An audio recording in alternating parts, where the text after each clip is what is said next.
Hey guys, it's Scott from fxmissions.com.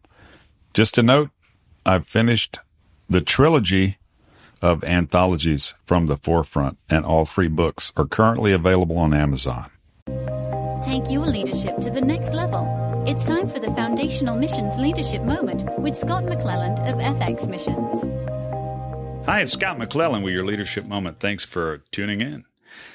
We're in the middle of a series, or actually getting toward the end of a series, on snares that are set for young leaders. Our point in doing this series is to shine light on potential snares so that you can elude them and escape them without having to spend some time caught in them. And we certainly hope that is the case. We hope to be a blessing to you and an encouragement. Coming to the end of our little series here, we want to focus on the subject of insecurity. Insecurity is a snare that young leaders can fall into, especially if this insecurity is ongoing. In other words, it's perpetuating. We find ourselves in a constant or perpetual place of insecurity. Now, insecurity produces a need to dominate. As a young leader, if you feel like you need to be in a dominant position, often that feeling is coming from unresolved security issues in your own heart. John Dawson is the guy who shared this in a meeting I was in, or a tape I heard, something from years ago. And I really appreciated that because it really was clear. Insecurity produces a need to dominate. You know, the funny thing is, insecurity can actually look like confidence, but it isn't. It's false confidence. Maybe it's a kind of confidence that we want others to think that we have. So we project ourselves out here in a dominant way. And often that's because of something we lack in our own hearts, something that's missing. Confidence removes the need to dominate. Now, there's pain associated with overcoming insecurity.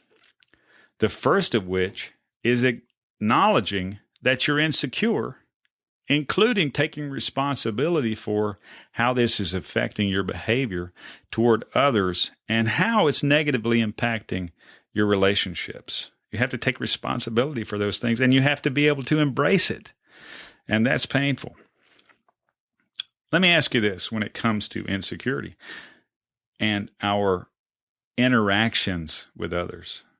What's more important, being right or being in relationship? Is the relationship more important than your need to be right? If you can't say yes to that, you might be insecure. Your answer to that question can say a lot.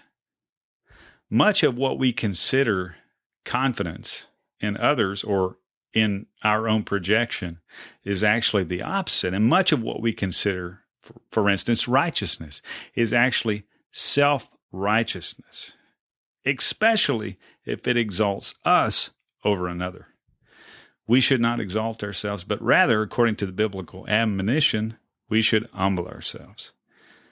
God give us grace and get us out of ongoing insecurities that cause us to want to dominate other people instead of serve them. Lord, help us as we are needing your help so very much. I'm Scott McClelland with your Leadership Moment. Thanks for joining us. If you need to contact me or us, please do so at fxmissions.com. Until next time, have a good one. This Leadership Moment was produced in partnership with Engaging Missions. Have your leadership question answered by contacting Scott at fxmissions.com. Visit FX Missions to learn more about how you can grow your leadership and engage in missions. Visit engagingmissions.com for encouragement, insight, and resources from missionaries, ministry leaders, and church planters.